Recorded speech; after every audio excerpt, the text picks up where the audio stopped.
प्रेतवाधित हवेली। गांव रामपुर अपनी शांति और हरियाली के लिए जाना जाता था, लेकिन इसके बीचों बीच स्थित एक पुरानी हवेली के कारण ये हमेशा चर्चा में रहता था। वह हवेली इतनी भयावह दिखती थी कि दिन में भी कोई उसके पास जाने की हिम्मत नहीं करता। गांव के बुजुर्गों का कहना था कि वर्षों पहले इस हवेली में राजा वीरेंद्र सिंह अपनी पत्नी और बच्चों के साथ रहते थे, लेकिन एक रात उनकी रहस्यमयी तरीके से मौत हो गई। तब से यह हवेली वीरान पड़ी थी। 4 दोस्त राहुल, मोहित, साक्षी और नेहा गांव में गर्मी की छुट्टियों में घूमने आए थे।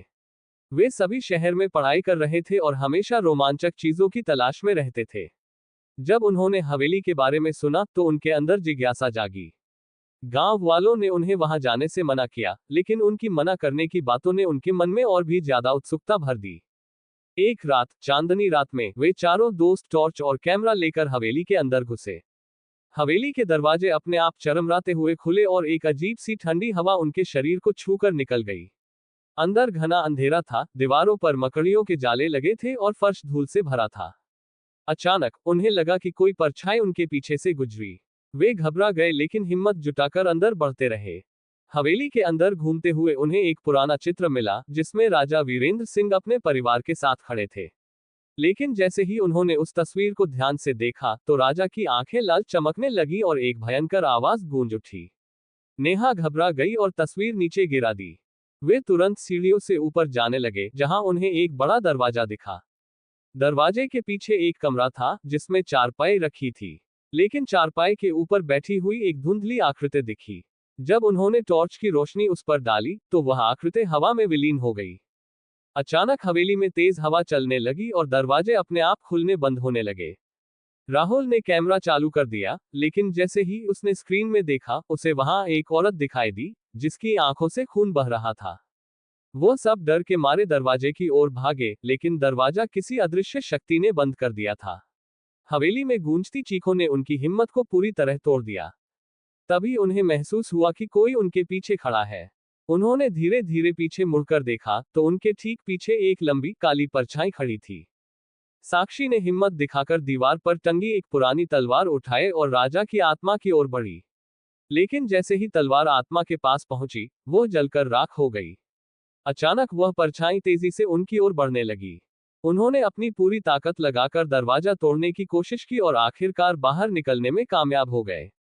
जैसे ही वे बाहर आए, हवेली अचानक से शांत हो गई, लेकिन दरवाजे पर किसी ने खून से लिखा था, फिर मिलेंगे। गांव लौटकर जब उन्होंने कैमरा चेक किया तो उसमें कुछ भी नहीं था। न कोई तस्वीर, न कोई वीडियो, लेकिन एक आवाज रिकॉर्ड थी, तुम बच तो गए, लेकिन मैं हमेशा तुम्हारे साथ रहूंगा। ये सुनते ही उनकी रीढ़ की हड्डी में ठंडक दौड़ गई। वे समझ चुके थे कि हवेली के अंदर कुछ ऐसा था जिसे छेड़ना उनके लिए खतरनाक था। अगली सुबह राहुल ने हवेली के रहस्य को सुलझाने के लिए एक पुरानी किताब की मदद ली। उसे पता चला कि राजा वीरेंद्र सिंह की आत्मा तब तक मुक्त नहीं हो सकती जब तक कि उसकी हत्या का रहस्य उजागर नहीं होता।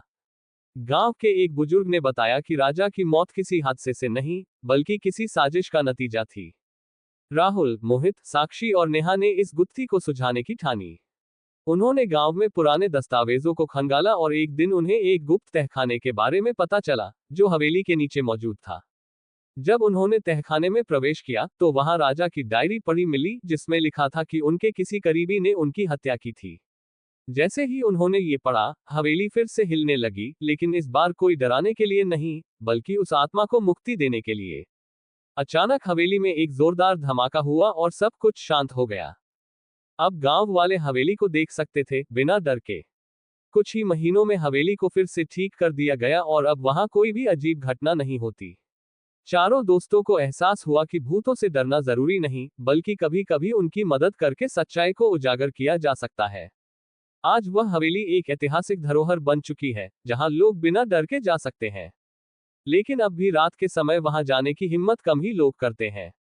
आखिर कुछ रहस्य हमेशा अनसुलझे ही रहने चाहिए। अगर आपको ये कहानी पसंद आई तो इसे लाइक करें, शेयर करें और हमारे चैनल को सब्सक्राइब करें।